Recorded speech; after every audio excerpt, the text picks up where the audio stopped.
Patra is holding a press conference. एक तरफ America में बैठे जॉर्ज सोरोस उनकी फाउंडेशन है, कुछ अमेरिका की एजेंसीज भी हैं, त्रिकोण के एक बहुत बड़ी न्यूज पोर्टल है जिसका नाम OCCRP, organised crime and corruption reporting project, जिसके विषय में आप सब पत्रकार हैं, आप सभी जानते हैं, वह है। और त्रिकोण के जो आखिरी कोने में जो सबसे महत्वपूर्ण कोना जो हिंदुस्तान से संबंध रखता है, उस कोने में राहुल गांधी है, traitor of the highest order. और आज जब मैं ये शब्द प्रयोग कर रहा हूं तो मुझे किसी प्रकार का भी भय नहीं है, क्योंकि मैं भारतीय हूं। मेरे लिए मेरे पार्टी ने सिखाया है राष्ट्र प्रथम, party next and self last. मुझे आज LOP, लीडर ऑफ अपोजिशन, को देशद्रोही कहने में किसी प्रकार की कोई संकोच मुझे महसूस नहीं हो रहा है। और अभी मैं पूरा ताना बाना आपके सामने बड़े ही सिंपल शब्दों में रखूंगा ताकि देशवासी इसे समझ सके। अब ये OCCRP क्या है? Organised crime corruption reporting project. यह एक विश्व की संस्थान है जो 2007 में शुरू की गई और आज लगभग 50 बड़ी बड़ी मीडिया पार्टनर्स हैं इनकी 6 कॉन्टिनेंट्स में। अगर मैं कहता हूं कि ये एक ग्लोबल मीडिया एजेंसी है तो ये अतिशयोक्ति नहीं होगी। मतलब अगर ये कुछ छापते हैं तो करोड़ों लोग इसे पढ़ते हैं, कई देशों में हलचल मच जाता है, भूकंप आ जाती है और अफरा तफरी का माहौल रहता है। इतनी बड़ी एजेंसी जब काम करती है तो उसके लिए बहुत सारे पैसों की आवश्यकता होती है, वरना इतने लोग एम्प्लॉइज हैं, इतना इन्वेस्टिगेटिव जर्नलिज्म ये किया जाएगा तो स्वाभाविक है इसके लिए बहुत सारा रिसोर्सेज की आवश्यकता है, धन की आवश्यकता है।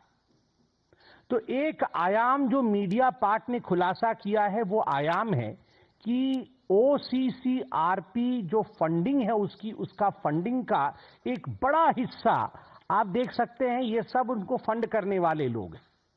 उसका एक बड़ा हिस्सा आप देख सकते हैं ओपन सोसाइटी फाउंडेशन, यहां पर लिखा हुआ है ओपन सोसाइटी फाउंडेशन, यह एक बड़ा हिस्सा है।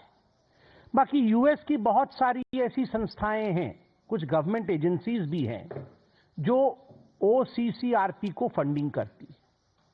अब ये जो ओपन सोसाइटी फाउंडेशन है ये किसका है? आपने कई बार इसका नाम सुना है, जॉर्ज सोरोस।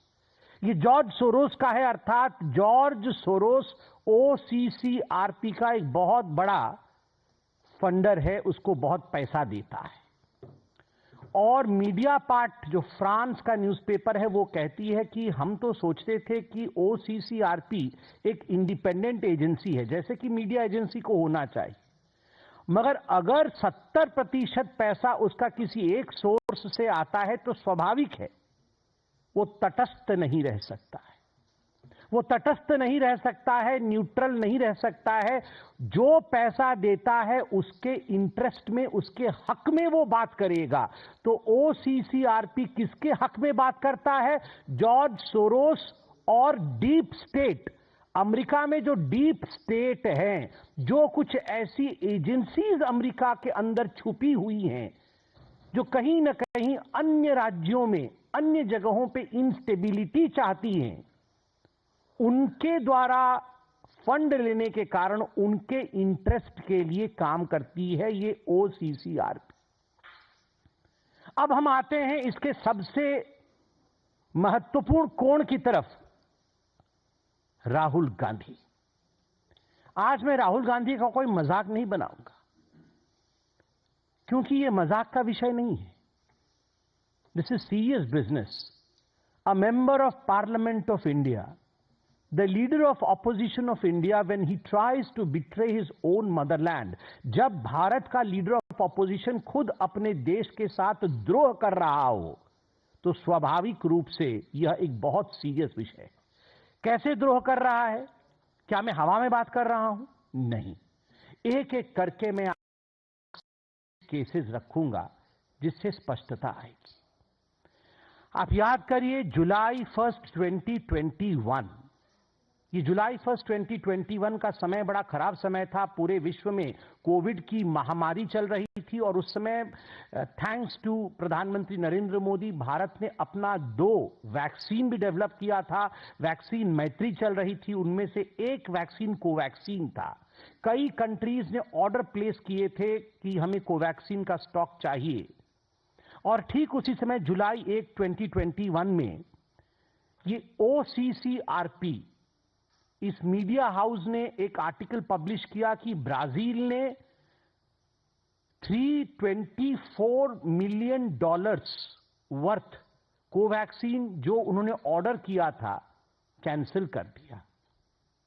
इससे भारत के छवि को धूमिल करने की कोशिश की गई, क्योंकि आप जानते हैं वैक्सीन का मार्केट एक बहुत बड़ा प्रॉफिटेबल मार्केट कई लोग विश्व में कई लोग बनाते हैं। भारत अकेली ऐसी देश थी जो वैक्सीन मैत्री कर रही थी, जो वैक्सीन बिना पैसे के भी दे रही थी और पूरे विश्व में भारत ने एक स्थान बना लिया था। आज भी वो स्थान बरकरार है। हमारे वैक्सीन के ऊपर आघात करने के लिए एक आर्टिकल लिखा गया कोवैक्सीन और ब्राजील को लेकर कि ब्राजील ने विड्रॉ किया है ये ऑर्डर, और तुरंत 1 जुलाई 2021 को ये आर्टिकल छपा OCCRP को, और 2 जुलाई 2021 को कांग्रेस पार्टी ने प्रेस कॉन्फ्रेंस करके बकायदा भारत की सरकार और कोवैक्सीन को घेरे में ले लिया तुरंत। और इसमें पते की बात यह है कि यह विषय कोई नया नहीं था कि OCCRP ने पहली बार 1 जुलाई को छाप दिया। ये जून में भी पता चल चुका था कि ब्राजील कोवैक्सीन नहीं ले रहा है, मगर जब OCCRP ने छापा तब जाके राहुल गांधी ने इस पे प्रेस कॉन्फ्रेंस किया। अर्थात OCCRP dictates and Rahul Gandhi follows. Dictation उनका है, राहुल गांधी उसको फॉलो करते हैं। दूसरी बात, आप याद करिए ये OCCRP ने लगातार भारत के जो टॉप इंडस्ट्रियलिस्ट हाउस हैं, उद्योगपति, जो बड़े उद्योगपति हैं, उनके ऊपर, जिसको अंग्रेजी में कहा जाता है हिट जॉब, बार बार उनके ऊपर आघात करना, कुछ ऐसे रिपोर्ट प्रस्तुत करना मानो ये बहुत फर्जीवाड़ा चल रहा है। भारत के उद्योगपति, भारत के इंडस्ट्रियलिस्ट, इनमें बिल्कुल भी सच्चाई नहीं है और इसके पीछे का मकसद रहा कि भारत के अर्थव्यवस्था को किस प्रकार से डगमगा देना है, to bring an earthquake in the markets of India, to tank the markets of India, shares of India, Indian market. Bharat के मार्केट में शेयर्स की वैल्यू कैसे गिर जाए, आम हिंदुस्तान का व्यक्ति जिन्होंने इन शेयर्स में पैसे लगाए थे वो कमजोर पड़ जाए, सरकार के विरोध वो आवाज उठाए और रेजीम चेंज हो जाए, इस मकसद से हमारे उद्योगपतियों पर OCCRP ने अटैक किया।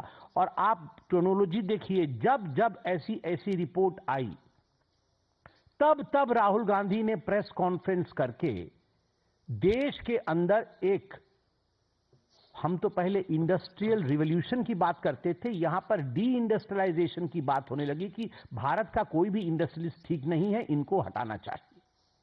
18 जुलाई 2021 OCCRP ने, आपको याद दिला दूं, आप सबकी मेमोरी तो बहुत शार्प है, हमसे भी शार्प है, because you all report and we follow you, you are the 4th pillar of democracy. 18 जुलाई 2021 को पेगासस रिपोर्ट आया, OCCRP ने इसे पहले उजागर किया और 19 जुलाई 2021 को राहुल गांधी इसी रिपोर्ट के आधार पर पेगासस को लेकर प्रेस कॉन्फ्रेंस करते।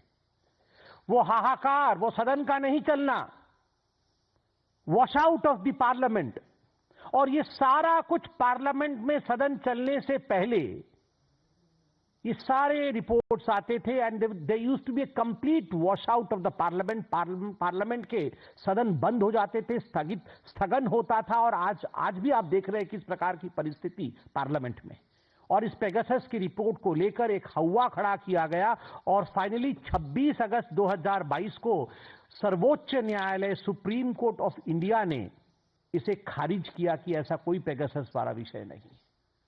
तो आप सोचिए, जुलाई 2022 ओसीसीआरपी ने क्लेम किया, उस समय जुलाई 2022 में आपको याद होगा, नेशनल हेराल्ड की केस में मां बेटे दोनों जो बेल पे बाहर थे, दोनों की पूछताछ ईडी कर रही थी। कुछ घंटों के लिए उनको बुलाया गया था, ईडी की पूछताछ की गई थी, वो सब आर्टिकल भी मैं लेके आया हूं। तो उस समय, जिस समय ये पूछताछ चल रही थी, तो ओसीसीआरपी ने यह आर्टिकल छापा और आर्टिकल में लिखा कि ये राहुल गांधी जी के खिलाफ जो नेशनल हेराल्ड केस में प्रोसीडिंग्स, लीगल प्रोसीडिंग्स चल रही हैं, ये सब पॉलिटिकली मोटिवेटेड है, इनके पीछे कोई सच्चाई नहीं। तुम सुप्रीम कोर्ट हो? Are you the Supreme Court of India? आप क्या जानते हैं नेशनल हेराल्ड केस के बारे में? मां बेटे ने 5,000 करोड़ रुपए कैसे गबन किया, इन्होंने इन्वेस्टिगेटिव जर्नलिज्म कर लिया अमेरिका में बैठे बैठे और कह दिया कि ये लीगल प्रोसीडिंग जो है ये बिल्कुल पॉलिटिकली मोटिवेटेड है और इससे पूरे देश में, भारतवर्ष में अफरा तफरी का माहौल है। लोग सड़क पर उतर गए हैं गांधी परिवार के पक्ष में। कोई सड़क पर नहीं उतरा था, कोई सड़क पर नहीं उतरा था और बोल रहे थे देश में अफरा तफरी का माहौल है। झूठा रिपोर्ट ये आपके सामने, और इसके आधार पर कांग्रेस आगे बढ़ रही थी। मैं पूछना चाहता हूं कि ये ओसीसीआरपी राहुल गांधी के बचाव में आर्टिकल क्यों छाप रही थी? क्योंकि अगर ओसीसीआरपी को हानि होती है तो राहुल क्राइज, अगर राहुल रोते हैं तो ओसीसीआरपी को दर्द होता है। ये दो बदन हैं, आत्मा एक है। ये ओसीसीआरपी और राहुल गांधी दो बदन हैं, आत्मा एक है। वैसे तो बदन दो और एक वाला विषय तो जॉर्ज सोरोस के साथ है, ऑर्गेनाइजेशन आत्मा है। जॉर्ज सोरोस और राहुल गांधी ये एक ही हैं। राहुल ही जॉर्ज है, राहुल ही जॉर्ज है, और जॉर्ज का एजेंडा ही राहुल का एजेंडा है। जो सोरोस चाहता है वही राहुल चाहते हैं। सोरोस भारत का अमंगल चाहता है, अहित चाहता है। राहुल गांधी भी भारतवर्ष का अमंगल और अहित चाहते हैं। ये जुलाई 2022 का। अब आते हैं सबसे महत्वपूर्ण विषय, वो विषय है कि आखिरकार हमने ये क्यों कहा कि जो आखिरी कोण है राहुल गांधी और ये जॉर्ज सोरोस एक है। कैसे प्रूव होता है? केवल कहने से तो नहीं होगा। तो हम आज साइंटिफिक एविडेंसेस लेके आए हैं। I have come with evidences. पहला एविडेंस याद है ना, वो राहुल गांधी जिस सोच रहे थे कि वो क्या, भारत तोड़ो यात्रा, हाँ जोड़ो, अच्छा ठीक है, वो जो भारत तोड़ो यात्रा उन्होंने किया था, जोड़ो यात्रा, वो सोच रहे थे वो यात्रा करने से वो पूरा सब जीत जाएंगे, लोकसभा जीत जाएंगे, हरियाणा जीत जाएंगे, महाराष्ट्र जीत जाएंगे, सब कुछ जीत जाएंगे। अब लोग भी जानते हैं कि ये तोड़ने के लिए निकले थे, तभी इनका ये हर्ष हुआ है। तो ये जो भारत जोड़ो यात्रा इन्होंने निकाली थी, उसमें सलील शेट्टी एक दिन आए थे इनके साथ घूमने के लिए। सलील शेट्टी, सलील शेट्टी कौन है? ये वाइस प्रेसिडेंट है, सोरोस के फाउंडेशन का वाइस प्रेसिडेंट है। अब मैं आपको जो तस्वीर दिखा रहा हूं सलील शेट्टी का, ये आप सलील शेट्टी देख सकते हैं, ये राहुल गांधी देख सकते हैं, और ये इनका भारत तोड़ो यात्रा चल रहा है, उसमें वो आए हुए हैं, सलील शेट्टी। और सलील शेट्टी वाइस प्रेसिडेंट है अपने ऑर्गेनाइजेशन, उसका ऑर्गेनाइजेशन जो open society foundation George Soros का है। मैं उनके वेबसाइट से भी निकाल के लाया हूं, आप देख सकते हैं। ये है सलील शेट्टी, जो राहुल गांधी के साथ सलील शेट्टी चल रहे थे, वो राहुल गांधी और सलील शेट्टी, और जॉर्ज सोरोस के फाउंडेशन के वाइस प्रेसिडेंट। तो इस प्रकार से ये दो बदन एक आत्मा है। उसके बाद आप याद करिए, राहुल गांधी विदेश जाते हैं तो पता नहीं कब चले जाते हैं, हम लोग को बाद में मालूम पड़ता है, और जाते हैं तो ऐसे ही नहीं आते हैं, कुछ कुछ लोगों से मिलते हैं, बाद में फोटोएं निकलती है। पहले डिनाई, याद है वो रात को चाइना वालों से मिल रहे थे, तो हमने कहा चाइना वालों से मिल रहे टेंट के नीचे डोकलाम में, तो फिर वो नहीं बिल्कुल नहीं मिला, तो फिर संजय जी फोटो लेके आ गए, तो बोले हाँ मिला था। तो इसी प्रकार से हम भी फोटो रखते हैं सब चीज की। राहुल गए थे बाहर तो उन्होंने किससे मुलाकात की थी? उन्होंने मुलाकात की थी OCCRP के एक जर्नलिस्ट, क्योंकि ये एक जर्नलिस्टिक बॉडी है तो उनके जर्नलिस्ट हर देश में है। तो अमेरिका में एक जर्नलिस्ट है, बांग्लादेशी जर्नलिस्ट, जिसका नाम है मुशफिकुल फजल अंसारे। मुशफिकुल फजल अंसारे, जो कि भारतवर्ष का घोर विरोधी है और दशकों से भारत के विरोध में आर्टिकल छापता है। राहुल गांधी और उनकी नजदीकियां देखिए जरा, ये सेल्फी देखिए जरा, ये सेल्फी खुद बयान करता है कैसे चिपके हुए हैं। जहां देश का अहित, वहीं राहुल चिपक जाते हैं। ये जो अंसारी है, ये बांग्लादेश का रिपोर्टर है। आप देख सकते हैं कैसे गौर से वो राहुल जी की बातों को सुन रहा है। कुछ देश के खिलाफ ही राहुल जी बोल रहे होंगे, तभी जाकर ये इतने गौर से सुन रहा है। और उसके बाद सेल्फी देखिए। All the anti Indians, all those who hate India love Rahul. क्यों? जो भारतवर्ष से करे नफरत, वो करे राहुल से प्यार। ऐसा क्यों है? ऐसा क्यों है भैया? थर्ड केस है आनंद मगनाले का। आपको याद होगा दिल्ली में एक राइट्स हुआ था। तो ये आनंद मगनाले कांग्रेस का एक व्यक्ति है, जो कांग्रेस के लिए भी उसने फंड रेजिंग की थी, अपनी एनजीओ भी चलाता है।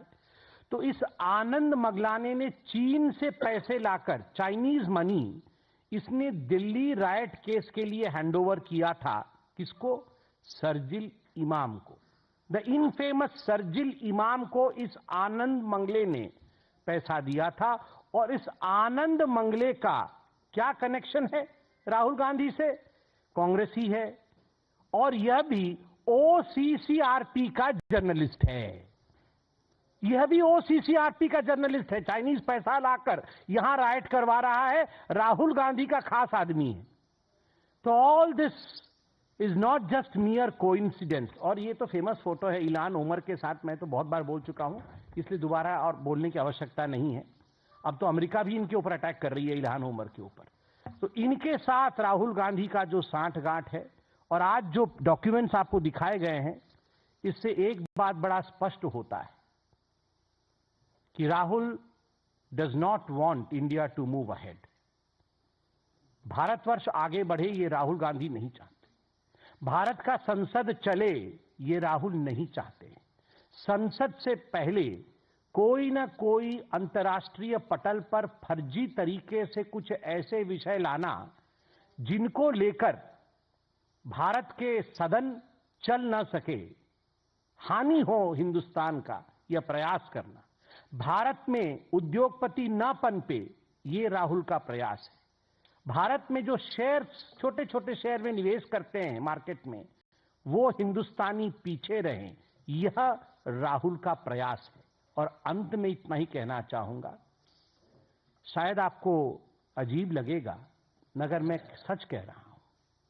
ये गांधी परिवार एक ऐसी परिवार है जो अगर अपने कुर्सी के लिए देश को भी बेचना पड़े और देश का भी बलिदान देना पड़े, तो इससे वे गुरेज नहीं करेगी। देश को भी बेच सकती है। राहुल अपने फायदे के लिए मां भारती जैसे विराट अस्तित्व रखने वाले देश को भी बेच सकते हैं।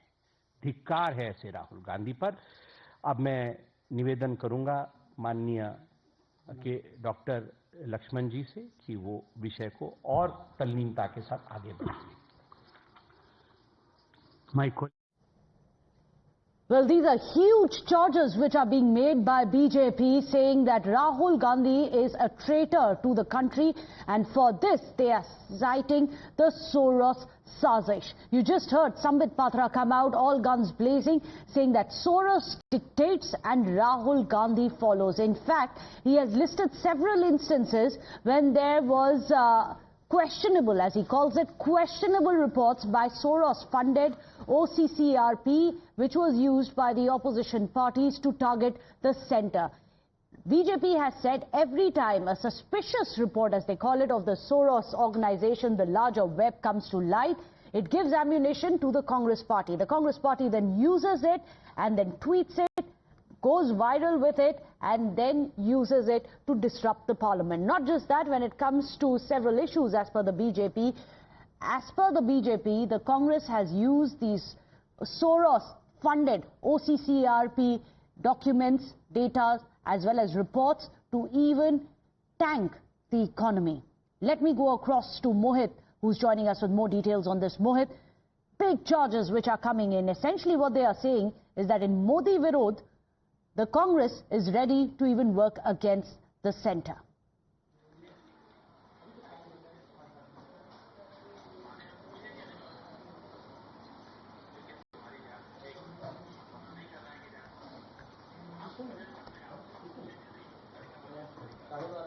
Mohit, if you can hear me.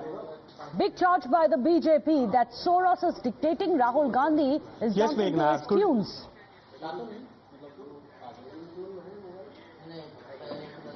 Well, yes, in fact, and this is not the first time, Meghna, that the BJP has alleged that Rahul Gandhi and the Congress party do everything on the direction of George Soros. Earlier also, they have talked about when the Hindenburg report was being raised in India. They have raised questions on this. They have said this, that the funding for the Congress party, the lines that the Congress party and Rahul Gandhi say comes from Soros. Now, today, Sambit Patra, while addressing a press conference, attacked Rahul Gandhi, saying that Rahul Gandhi wants to break the country. He is the biggest traitor of the country. Now, he goes on to give a reference of OCCRP report, and BJP from past 2-3 days have been raising questions on various reports of OCCRP, basically saying that these all reports have always been funded by George Soros, and these are the foreign powers who do not want India to excel in any field. Now, Sambit Patra went on to say that Rahul Gandhi, whenever he sees that India is developing or the Indian market is booming, he goes out, he addresses a press conference, he tarnishes the image of the country, not just in the country but abroad too,